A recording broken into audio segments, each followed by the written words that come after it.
Hello there. Oh, we have a lovely photo of him. Excellent.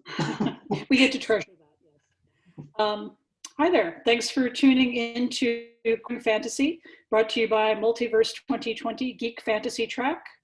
We're going to do a very quick round of introductions. And for those of you watching at home or elsewhere, for more about our panelists, please check the linked videos from them in the description or at multiverse.con, where you can find all the links to our programming. Speaking of Multiverse, if you're watching this as part of the convention weekend, you can join us on the Discord channel for this track for a watch party of this panel with some of the panelists! Exclamation mark.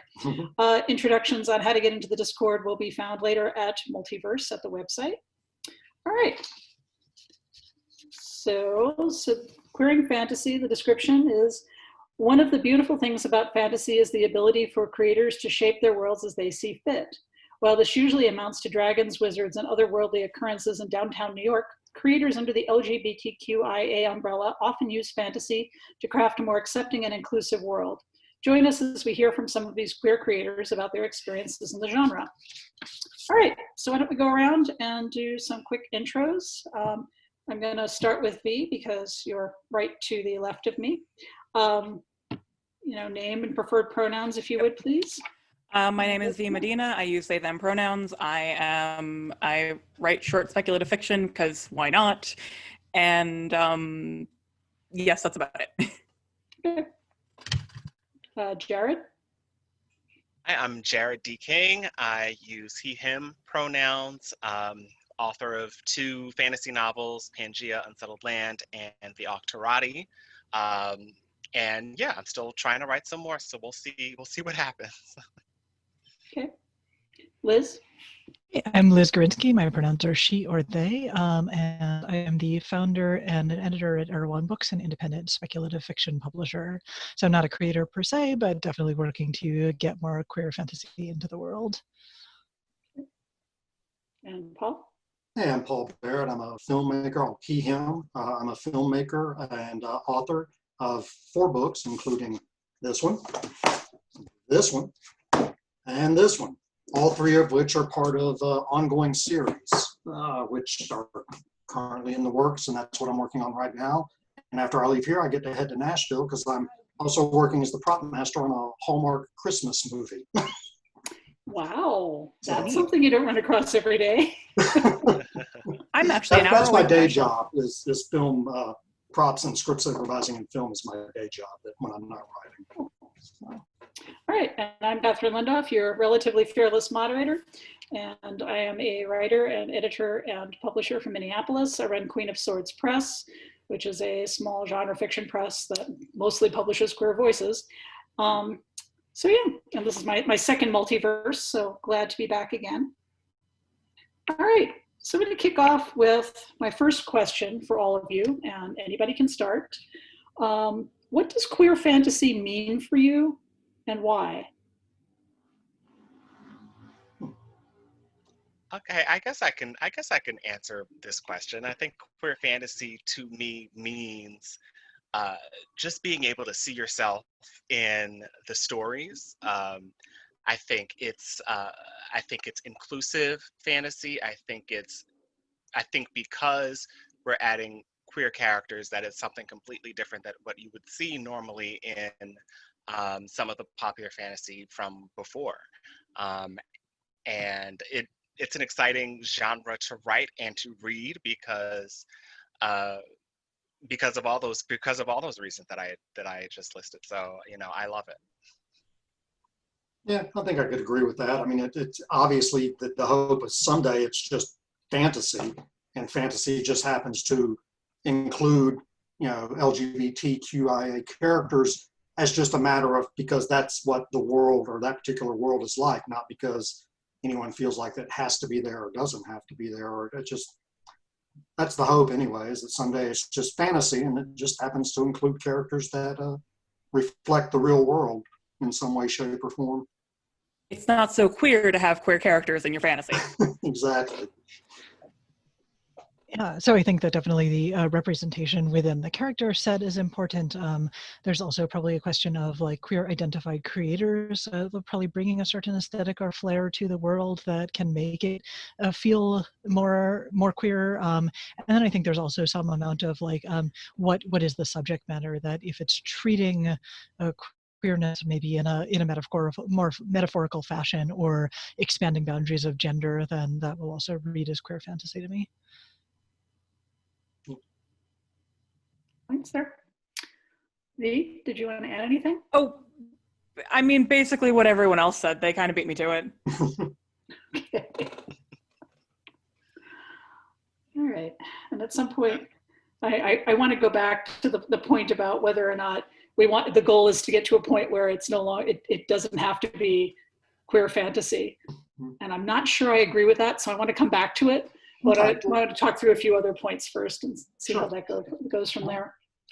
So when you look at the kind of work that you're doing, whether that's writing, editing, publishing, filmmaking, anything that you're involved in, do you see your own work as being part of queer fantasy? And if so, why or why not? Oh, sorry. Go ahead. Okay. I mean, yes, in no small part because first off, I am a queer creator, so like part of that, I will naturally put some of my experience and my feelings and all that jazz into my writing, so it kind of becomes inherently a little bit queer. I've got to stop moving my hands. Go with the hands, it's all good. But it's, for me especially, I write with not necessarily a queer audience in mind, but I write with myself in mind. So that kind of comes into play with what I make, because I want the things that I want to read. And half the time, well, more than half the time, what I want to read is not, well, it's queer. So yeah, it's queer. I mean, I don't know that mine, I mean, I don't know, other than the fact that I'm a queer writer, I don't know that it falls into that category. Yes, I have LGBT characters, mainly gay characters, because that's what I am, and that's what I know.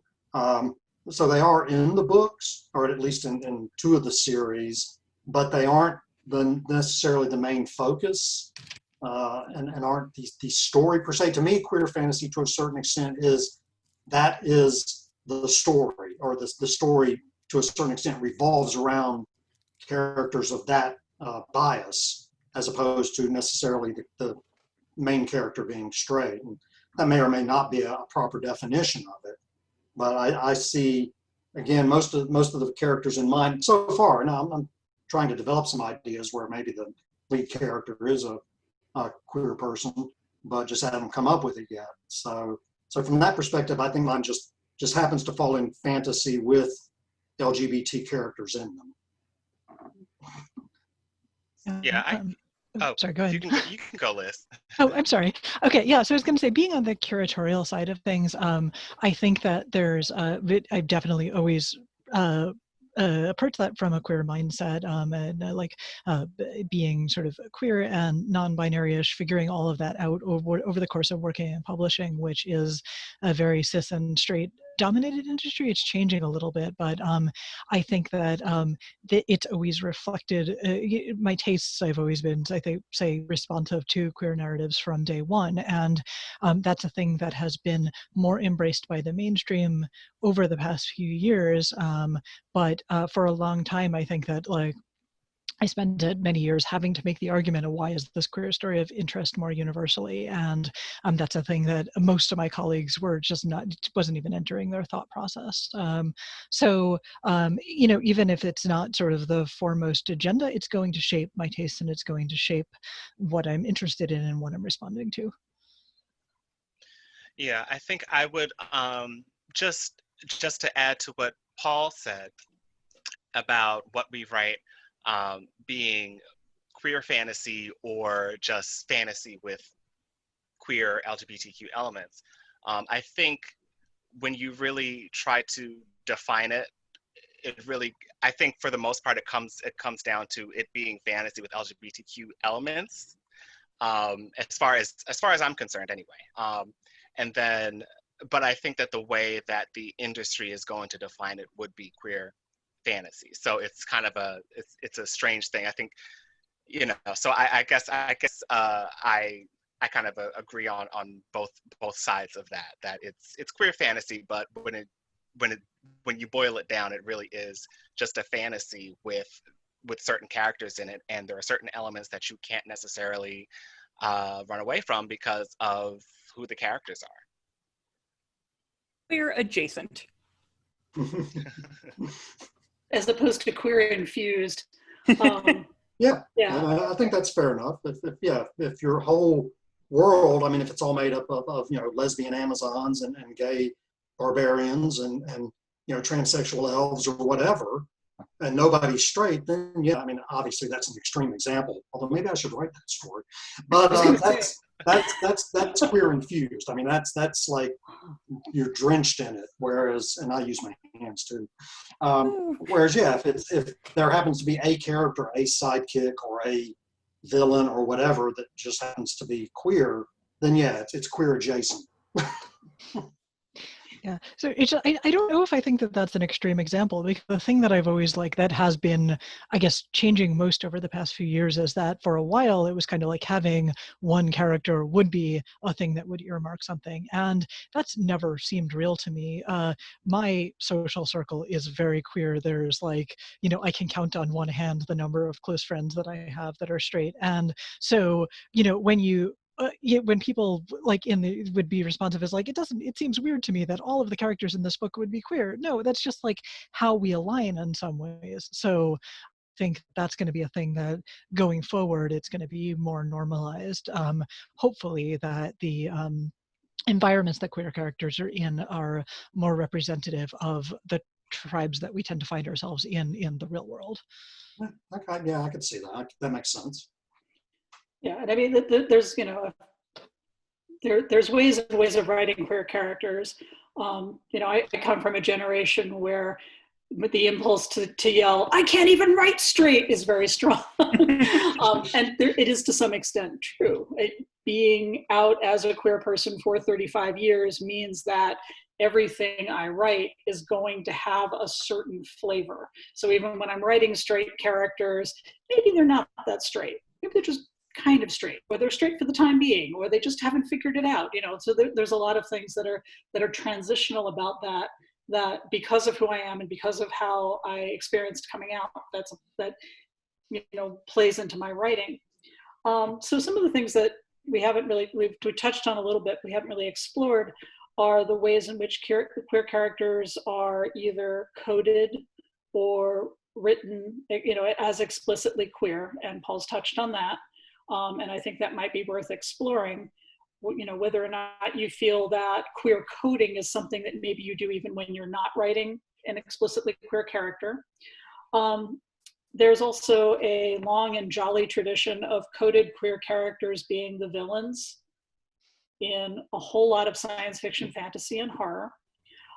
There's also a equally jolly tradition of red-shirting your queer characters. I cannot tell you how many panels I've been on in which that was the topic of discussion. So, okay, Mark is asking me to talk a little more about queer coding. So, for example, Baron Harkonnen in Dune. Most queer people read him as intending to be a stand-in for a queer character. You know, as another example of a villain who's set up that way. And there's a lot of other characters like that, where there's enough signs throughout the storyline that if you are reading it as a queer person, or you are attuned to this, you're going to read that person as though they are queer, regardless of whether or not they are a hero, a villain, a minor character, whatever. But it's part of how you're reading the text and getting the experience from it. So I'd like to talk a little bit about, you know, some of that stuff. Do you feel that you end up coding more than you end up writing, or, you know, or publishing work with explicitly queer characters, why that is, and how that plays into your perception of what you write? I mean, I don't.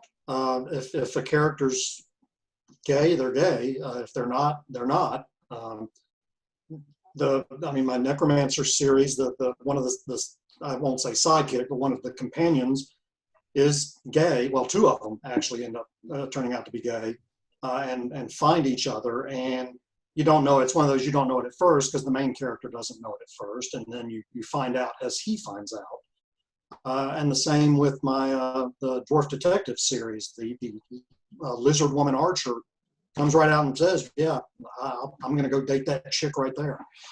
So, you know, I don't, that's me personally. Now do some of my other characters that are straight maybe have some of that coding in there just because it comes from my personality? Maybe, but it's not anything I do intentionally. Someone else would have to tell me that, yeah, you know, that's kind of you, or that's kind of what, you know, gay people do, that you sort of let slip into this straight character. And okay, well, maybe so, but it's not anything I intentionally set out to do. If I'm going to have a character be gay, they're not going to make any bones about it. I'm not going to hide it, or I'm not going to try and create a character that's, I'm trying to like put one over on the audience, I guess is the way to put it. Liz, you touched on metaphor and queerness earlier. Sure, yeah. So I wonder if you'd like to revisit that.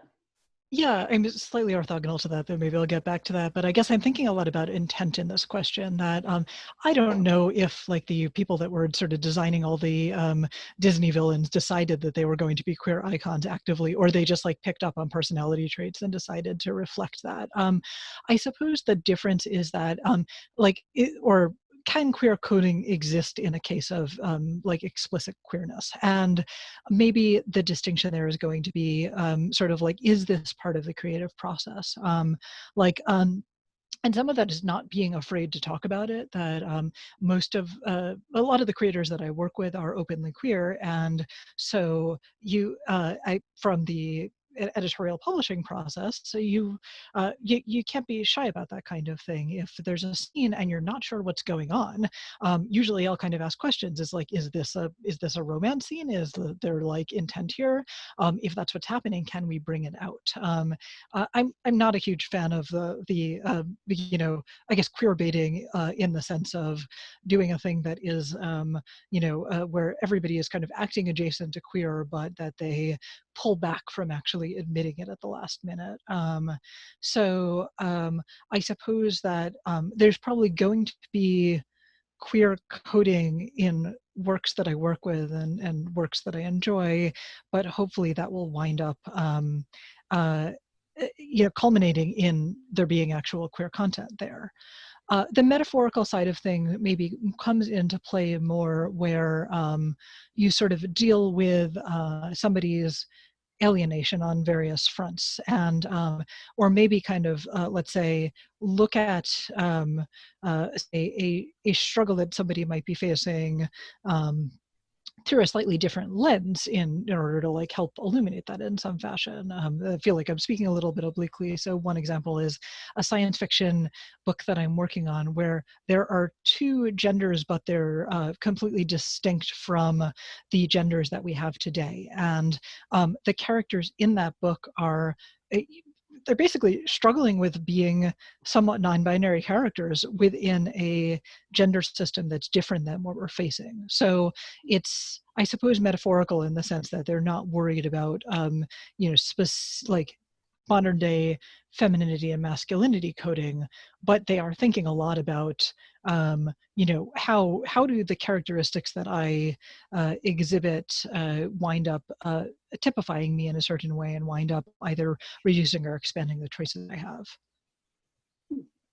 I think X-Men, of course, is the prime example of metaphorical. I mean, the mutants themselves and the hatred that's pushed over them can sort of be adopted to, the queer experience, certainly in the 60s and 70s, more so than now necessarily, but that's probably the prime example of queer coding or metaphorically covering that subject, to me anyway.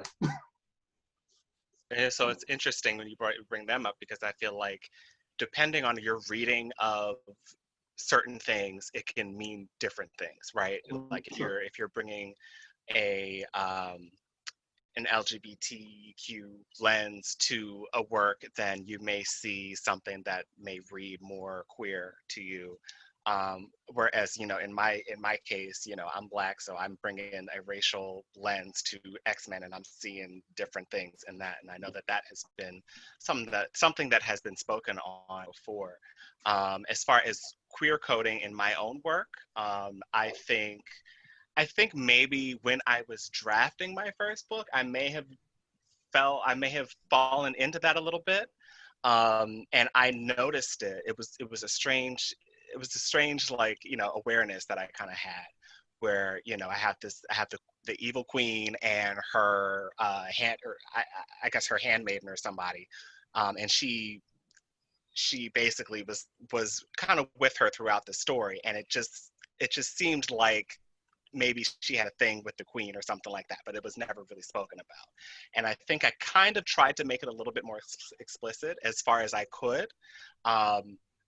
But, you know, as far as the story would allow.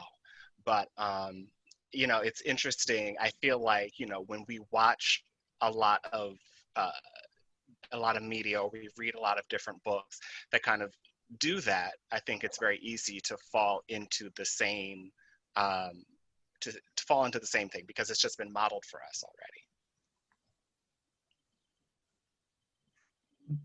already. Did you? And I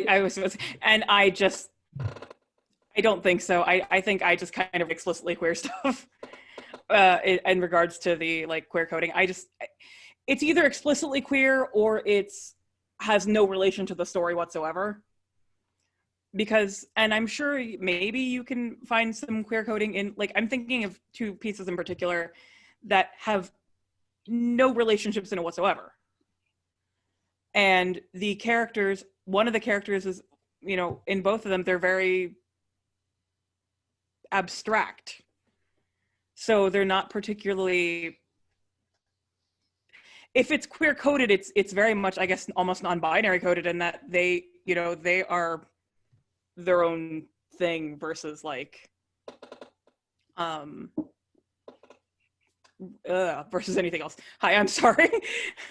But yeah, I just write queer things. It's what I'm good at. For what it's worth, I have a vague memory of having read an interview with some of the X-Men creators, and they had intended the mutants and their status as a stand-in for all civil rights struggles. So Yeah, they were aiming for something where anybody from a certain communities who had experienced certain kinds of oppression would read themselves into it. Yeah. And, you know, for varying degrees of success on how well that works, I think that you all raised some excellent points on what you see in it and what you take out of it and how you view yourselves as part of that work. Because yes, you know, as a white queer person, I look at X-Men 2 and immediately go, yes, but I can also see some other things in here, but it doesn't hit quite the same way. Mm-hmm. So. I think that's true of any media, though. You writing or consuming it, you sort of bring your experience into it, and you can see in characters how you would be as that character, or, you know, what you sort of take away from that. Yeah. I feel like in particular with X-Men, I feel like there's an empathy factor, because someone somewhere has always made you, the general universe of you, feel like an other. Yeah. And from what I know, because here's the thing, I have very little experience with X-Men. I know internet osmosis of X-Men. So that's all I got, but it just, from what I know, it's very much a, you know, othering experience, and who hasn't felt like the other at one point or another. True enough. There's that. I think that's kind of, you know, the power of storytelling. Like, you know, even somebody who hasn't heard of X-Men can kind of empathize with them on some level, because, you know the story, you've been in that position. And I don't know, I guess that's a testament to that story, and to, I guess, some other stories that that we've come across that we can identify with. You know, no matter who you are, you can kind of see yourself in the character's shoes. Yeah. Which is, you know, also kind of the goal of good writing when you get down to it. Yeah. True enough. stories are very good at being vessels that you can kind of see yourself in and pour yourself into depending on how good the story is. It doesn't matter if it's queer, it doesn't matter what it is. If it's a good story, chances are there's a little bit of a vessel aspect to it. I like that. That's a nice way of putting it. I will think of my little vessels as I craft them.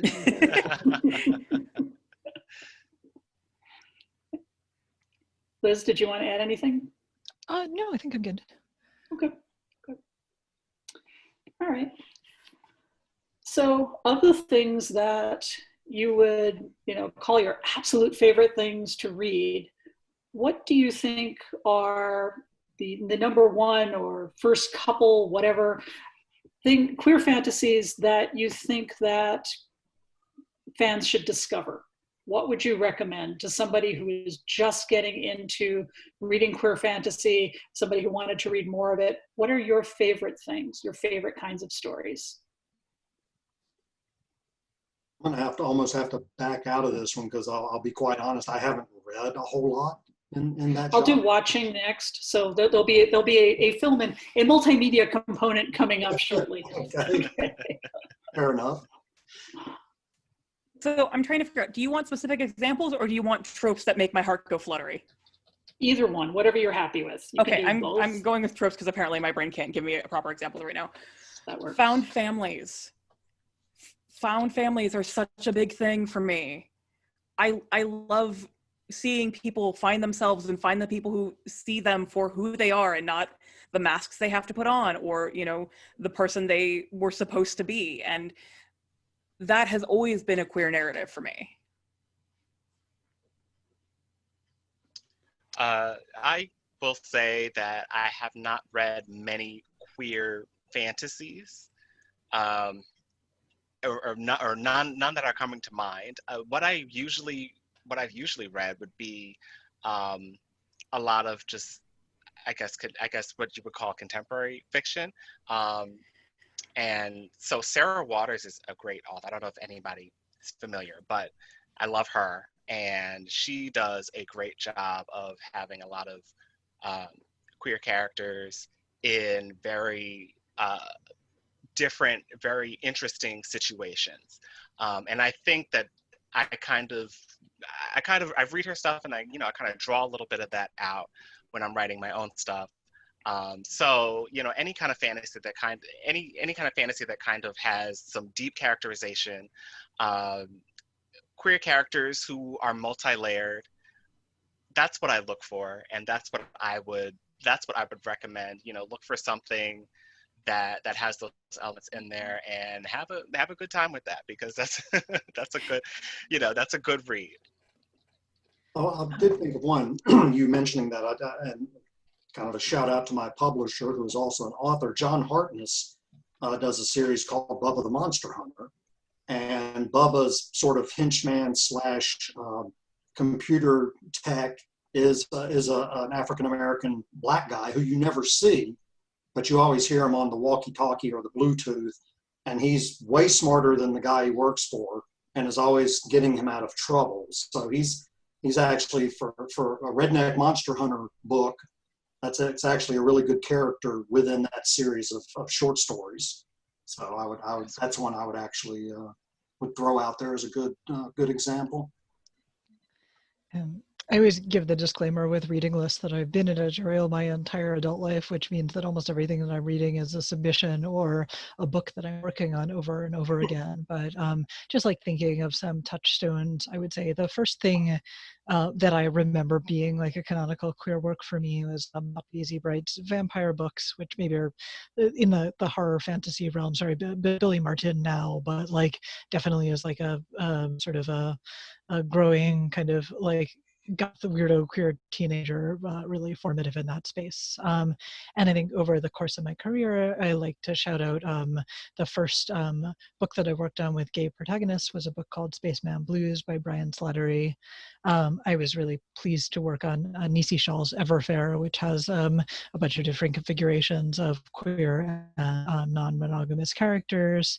And we just released, it was Erewhon's second book and first YA book is a book called Scapegracers, which is a queer YA book about a lesbian outcast teenage witch.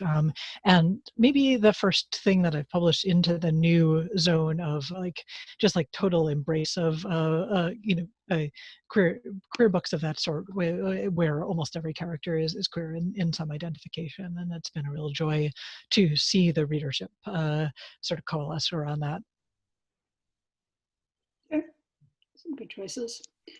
I mean, for me, I would say that if you were just getting into the genre, I'd recommend Laurie Marks's books, the Four Elements series in particular, Fire Logic and Earth Logic, Air Logic and Water Logic. And they're about a fantasy world that's going through a revolution and then recovering from a revolution and dealing with a lot of aspects of that. And there are some of the protagonists are queer, some of them are not, and so it kind of works together for a really good intro text for people just kind of getting into things. So that's certainly one of my favorites. But I've liked the other things that people have recommended that I've actually had a chance to read, because there's a lot of really good stuff out there, and some really decent reading lists too, and which I'll reference a few in the chat afterwards. We can see if we can work those into the recording. So okay.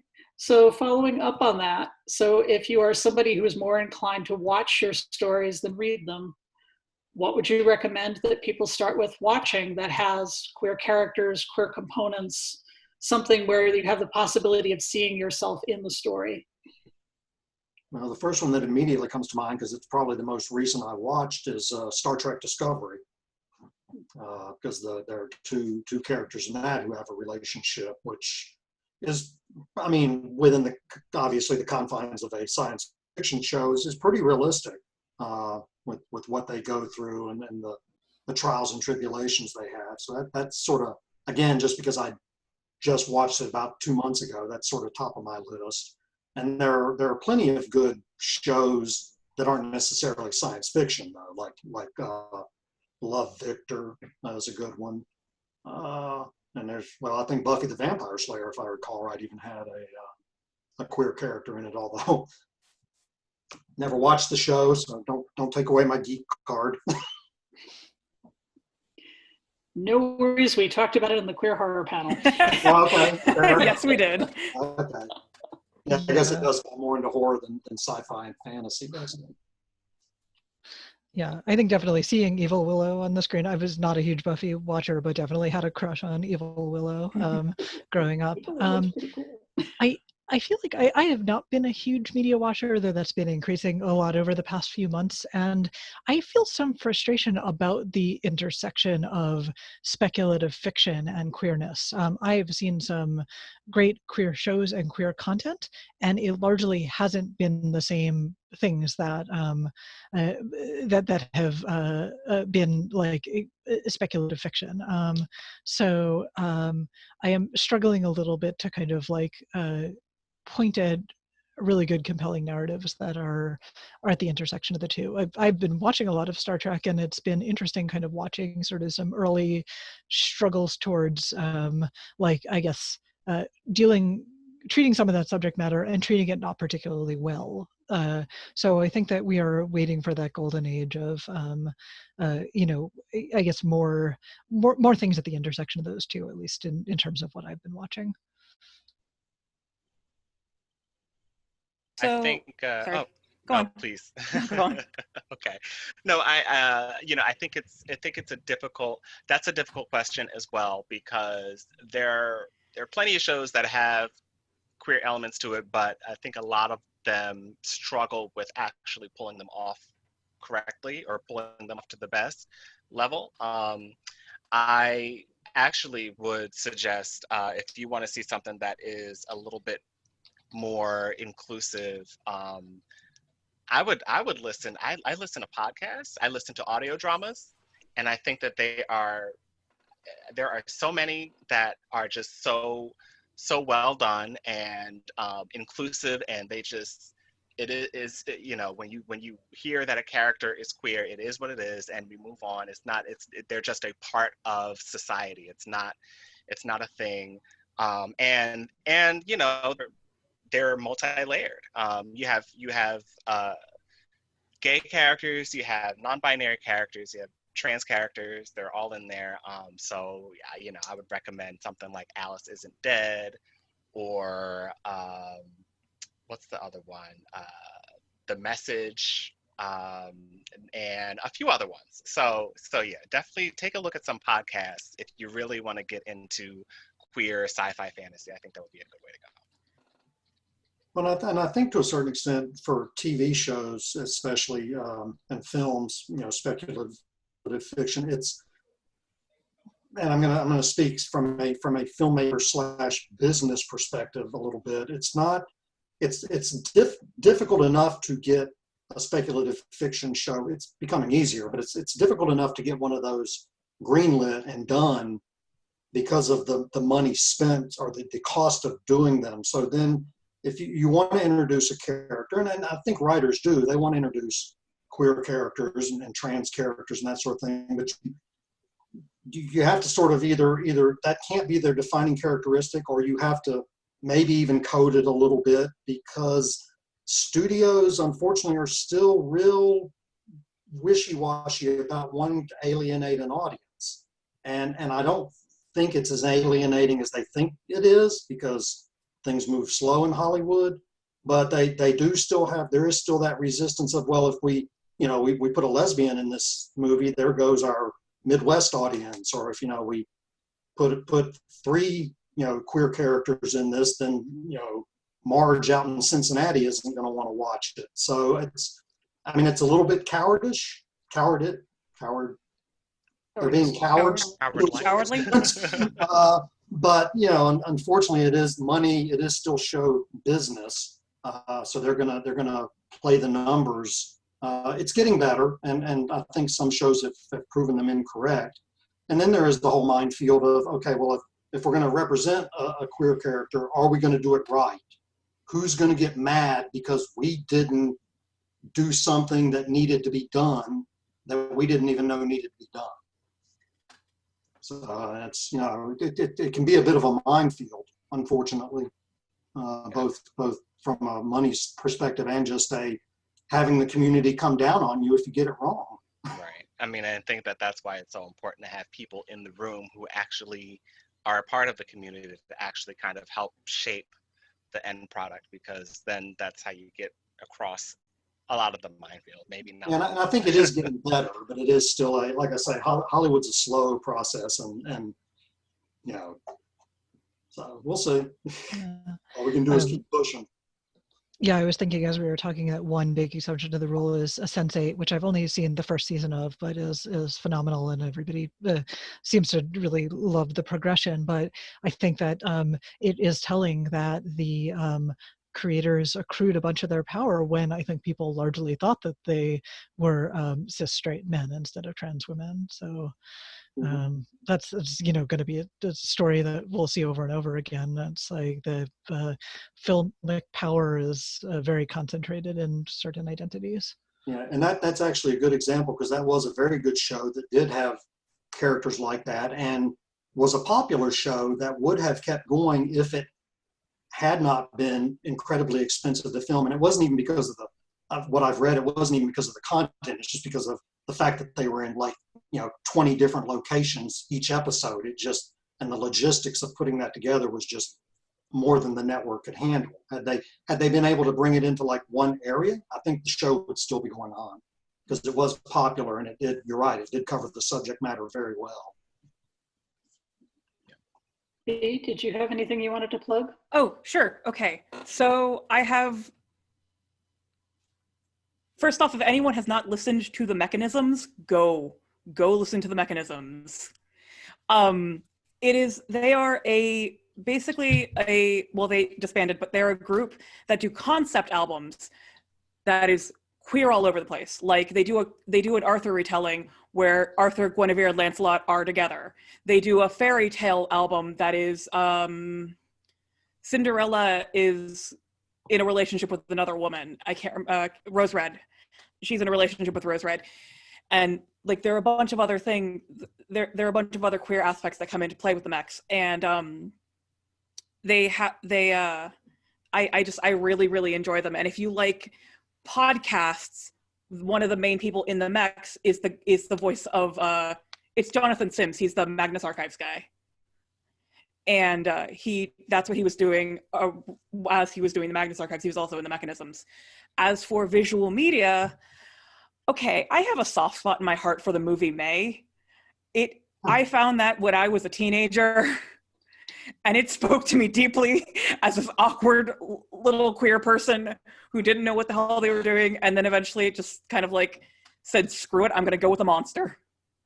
That was a good movie, actually. I love May. I love it so much. It's definitely an underrated gem. I'm actually going to put in a plug for the WB at this point. If you haven't seen Legends of Tomorrow, most of the characters are either canonically bisexual at this point, or they're queer on some other flavor of queer. Most of it's handled really well. It's very over the top. It's just a lot of fun to watch, and that'll be back on for the new season soon. Black Lightning is a really well done show about a family of African American superheroes, and the eldest daughter is a lesbian. And let me tell you, watching it from a generational standpoint, I watched it and Charmed, which also one of the sisters in the new version is also a lesbian. And I was like, wait, you can like just walk into a bar and smile at some woman and you can just get together from that point? It didn't used to look like that. but they're a lot of fun to watch, and you can tell that, you know, at least some of the people in the room are working on something that will look authentic to the audiences that are watching them. So they're definitely worth checking out. And I would recommend those 3 shows if you're looking for more queer fantastical rep that's also kind of fun. Black Lightning is more serious. It tends to deal with a lot of social and political issues. Legends is just gonzo wackiness, and Charmed is sort of somewhere in between the two. So. And that reminds me, there's a show on Netflix that, of course, I can't remember the name of it. It's about like werewolves and a guy who goes to a magic academy. The Magicians? No, it's not The Magicians, but it's something like that. It's only been 2 seasons now. Umbrella Academy? No, not Umbrella Academy. I knew it's completely escaped me. If it pops in my head, I'll just randomly scream it out. But it's actually really good, and then 2 of the characters in that are lesbian and well represented. So it'll pop up into my head at some point. Yeah, I think the other one that I would suggest, well, I would suggest it, but of course Netflix canceled it, was the OA. That was, I loved it, and I was so heartbroken when they canceled it. They have a trans character on there, but I thought that the story was just fantastic. So, you know, if you feel like having your feelings toyed with, please watch that one. I've been meaning to watch that one. It's very good. Oh, also, okay, so here's another one. So I know we're talking about movies and TV and stuff, but if you're into video games, which I am, I know maybe you've heard of The Last of Us, and now they're coming out with a HBO adaptation of that, which is I don't know when it's set to premiere, but I know that it's in the works. But they just recently released the sequel to the first one, and the main character is a lesbian, and she's, you know, fighting off the zombies with her girlfriend, or kind of girlfriend. You know, it's a iffy kind of situation, but I would suggest that one as well. I think it's handled well, and I'm looking forward to the HBO adaptation. Cool. Any other plugs? All right, now we get to the opposite side of the coin, which are, what are the tropes that you see too often, and what are your least favorites? The gay best friend. Funky gay best friend, yeah, that's up there. Yeah, or you know, just, I guess there's always the tragedy thing. I mean, I don't know if this is, I can't, as of right now, I can't think of it. I know I'm gonna like kick myself after this is over, but I know that there's always the tragic story of somebody who's queer, who they just can't find their place in the world, or they end up HIV positive, which is not a, like, these days is not really even like that huge of a tragedy anymore, but it's treated as a tragedy, or you end up suicidal or something like that. So there's always that. I don't like that trope. I think there's a way to be happy and to be queer. So Yeah, no, you're right. That, I mean, there's the gay best friend. There's the ultra femme gay guy. The hairdresser, humor, comic relief. There's the ultra butch lesbian who walks around in poop kickers, we'll say, since we're keeping this PG, with a chain wallet and all that. And they seem to be becoming less prevalent, but for a long, especially in the 80s, those were sort of the tropes, not necessarily in science fiction, but certainly in comedies and dramas and that sort of thing, especially romantic comedies. They always seem to have the gay best friend. Mm-hmm. I don't know about fantasy or speculative fiction as much of that exists, but then again, I could be wrong on that. I can't think of any off the top of my head. I feel like Liz, I'm you look getting. like you can think of something off the top of your head. Oh, sorry. No. Well, I was just thinking of that. I'm reasonably tired of coming out narratives at this point. That I understand that they have a place in like everyone's life, but it would have to be done in a particularly good or interesting fashion for me to find that compelling. I just kind of want to see people that are like living full lives and are not necessarily going through identity struggles as the main thrust of the narrative. I think I'm now imagining a weird coming out narrative that is a Groundhog's Day thing, and that's your worst nightmare. Oh, good. Yeah. Actually, that would be kind of weirdly hilarious for the Right? Eventually they just get tired and say, screw it, I'm done. Good night. I'm going back to bed. I'm queer and I'm going back to bed. Yeah. Well, I think part of the reason why it can be exhausting is that we do come out over and over again in like various ways that people sort of like forget parts of your identity, or we now have the sort of like bi visibility day, queer visibility day, trans day of remembrance, to like the cases in which we're all sort of required to disclose over and over again what are, or not required, but like talk about identity, or like it's kind of, I think that it's a thing that we perform often enough in real life that it doesn't, I don't know, just like seeing it in fiction is too much of a moving target for it to kind of feel real and rewarding. Mm-hmm. I think also, which was just mentioned off camera there, is a lot of times the gay character, either explicitly so or not, is the sacrificial one. Sort of like the African American in the horror movie. Their chances are they're going to be the first one to die. It's a lot of times if a character shows any tendency to be less macho than the main character, then suddenly they're on the chopping block for no particular reason, other than because they weren't as masculine or as all American or whatever as the lead should have been.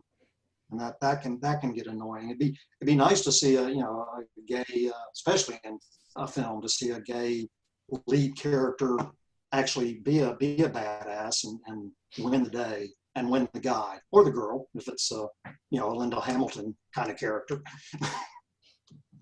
Yeah. This might skirt a little bit close to the PG line, but like I do hate the thing where let's say all like oversimplification, but all gay men are hypersexualized and lesbian women never have sex. Like, and that I think is still very common in a lot of different forms of media. Yeah, that's true. I would, Paul, I'm trying to remember. You said you named a couple of tropes. From the gay best friend to, I'm trying to remember the other. Oh, the ultra feminine gay guy who's either the hairdresser or the florist, you know. Okay. Uh, Yeah. So but I think, yeah, I think those particular tropes wouldn't be so troublesome if we had other examples or more characters to kind of fill in the gaps there, to kind of give us some different viewpoints. And I don't know if you all agree, but yeah, I think that would be an interesting or a good tactic to kind of use, to kind of not have just like a tokenized gay or lesbian LGBTQ. Let me just say that. I'm not gonna go through the whole thing.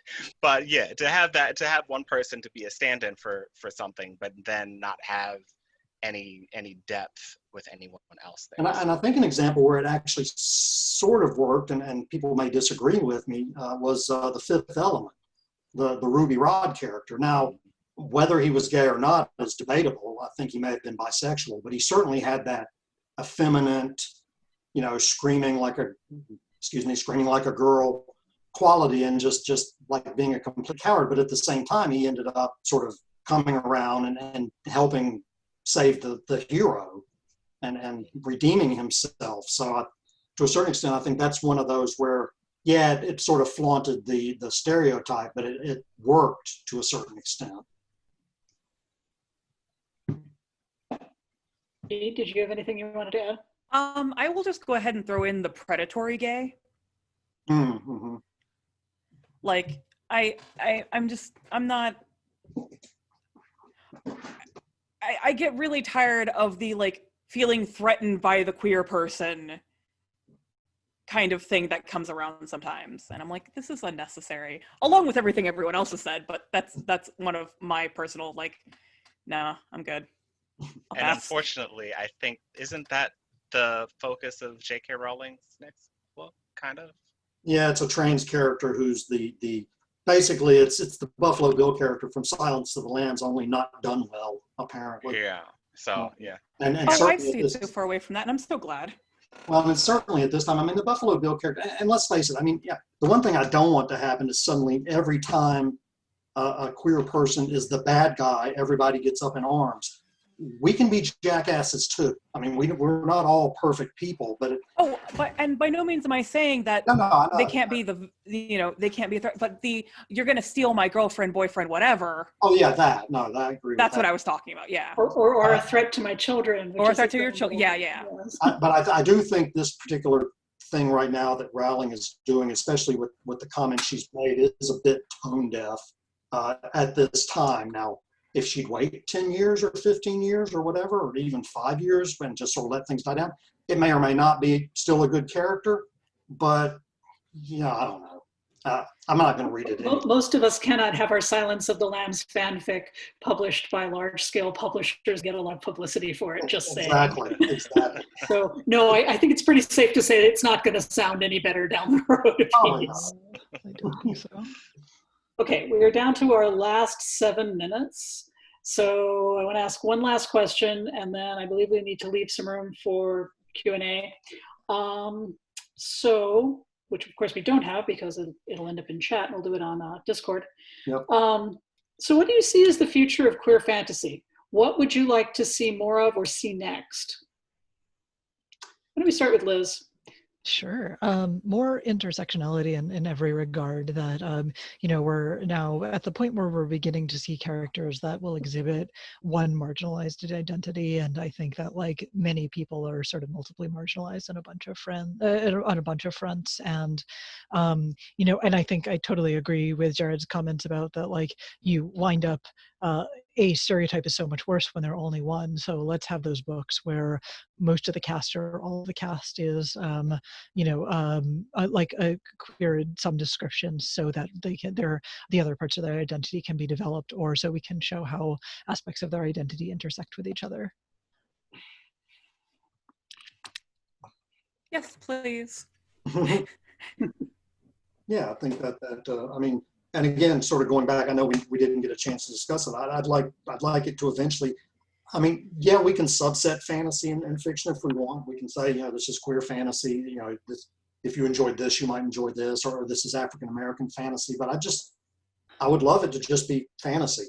And, oh, it just happens to have the intersectionality, or it happens to have, the story happens to be a Lord of the Flies with all queer characters, or you know, pick a thing, you know, a 1984 taking place in a utopian society where it's, you know, all LGBTQ. But it just happens to be the story. It doesn't have to fall into a specific subgenre of fantasy. It'll probably never happen, which is fine too. I mean, long as people read, and we can continue to reach out to an audience, and a straight audience, and let them see that there's nothing to be afraid of, and certainly nothing unusual about. Because we all want the same things, straight, gay, lesbian, doesn't matter. We all want to be loved. We all want to be cared for. We all want food. We all want shelter. That's, you know. I think when I look into the future, I would like to see more happy endings. You know, outside of a romance. Yeah, I think that there's room for more of that.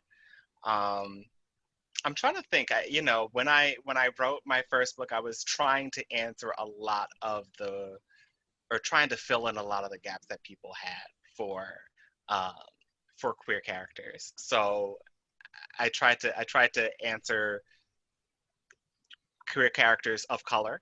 I would like to see a lot more of that, a lot more variety. Queer characters who may be disabled, queer characters who have different intersections with queerness. I would like to see that, and yeah, I think that's where I'm at. So for me, I guess what I kind of want to see is, honestly, us not having to prove our queerness to write queer stories. Because I shouldn't have to come out to have to write a queer story. I don't want to have to prove that, yes, I am queer enough to tell the story, because frankly, I have to prove that I'm queer enough all the damn time. And I would like to see that not be so harsh, because a lot of the people that get jumped on with that sort of thing is very much people who have multiple marginalizations. And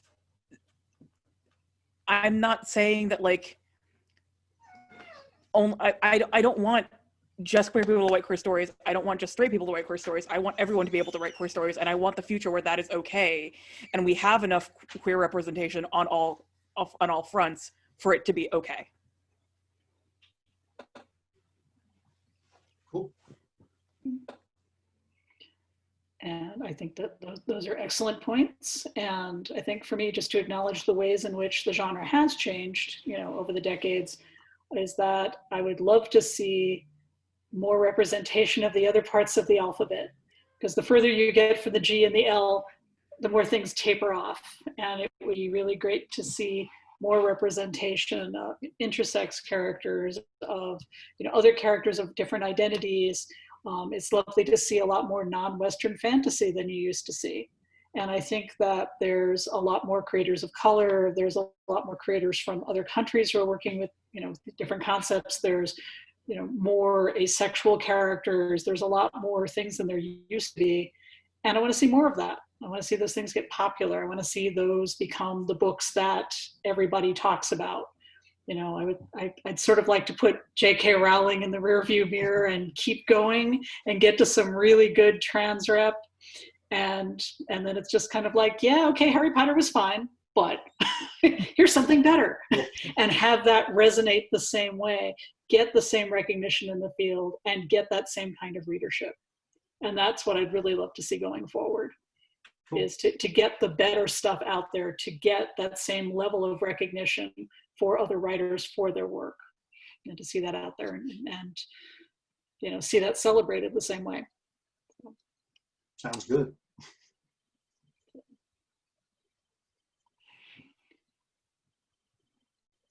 All right. Marcus, I think we're out of time on my clock. Are we not out of time? Do we need to fill something? Okay, good. Just say, buy our books. Tell everybody, buy our stuff. Thanks, So everyone. thank you all very much. This is a really fun discussion. Hopefully we'll all get to meet in person soon. Someday. Yes, Someday. thank you for having me. That will happen. Thanks. All right. Thank you so much. All right, Thank you.